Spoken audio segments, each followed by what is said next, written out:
So म चाहिँ यहाँ अहिले फोहोर कलेक्ट गरिरहेको छु होइन। किन भन्दाखेरि हामी आउटडोर एक्टिभिटिजमा आउँछौँ, तर समस्या के छ भन्दाखेरि हामीले ल्याएको जुन खानेकुराहरू ल्याएको प्लास्टिक जन्ने झोलाहरूलाई चाहिँ हामीले उचित व्यवस्थापन गर्दैनौँ। हामीले के गर्छौँ त जथाभावी फाल्छौँ, हामी जाने बेला यहीँ छोड्छौँ र यसले गर्दाखेरि के हुन्छ त भन्दाखेरि पर्यावरणमा चाहिँ ठुलो असर पर्छ। यसले चाहिँ हाम्रो वातावरणलाई फोहोर बनाउँछ होइन।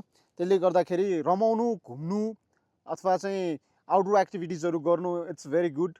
तर यसरी हामीले ल्याएको फोहोरलाई चाहिँ जथाभावी रूपमा फालेर अव्यवस्थित तरिकाले छोडेर जानु चाहिँ यो एकदमै नराम्रो कुरा हो। त्यस कारणले गर्दाखेरि हामीले जहिले पनि फोहोरलाई चाहिँ उचित व्यवस्थापन गर्नुपर्छ। मलाई एकजना साथीले हिजो मात्र सिङ्गापुरबाट चाहिँ एउटा कुरा भन्नुभएको थियो कि। सो उहाँहरूले चाहिँ यो impact of waste products due to चाहिँ outdoor activities by different peoples होइन, त्यसको चाहिँ के हुन्छ भन्ने कुराहरूमा चाहिँ एउटा रिसर्च गरिराख्नु भएको छ। उहाँले समथिङ डिप्लोमा गर्नुभएको छ भन्ने कुरा चाहिँ गर्नुभएको थियो र उहाँको कुरालाई पनि मैले एकदम मनन गरेर चाहिँ so I have collected this waste products that I broad.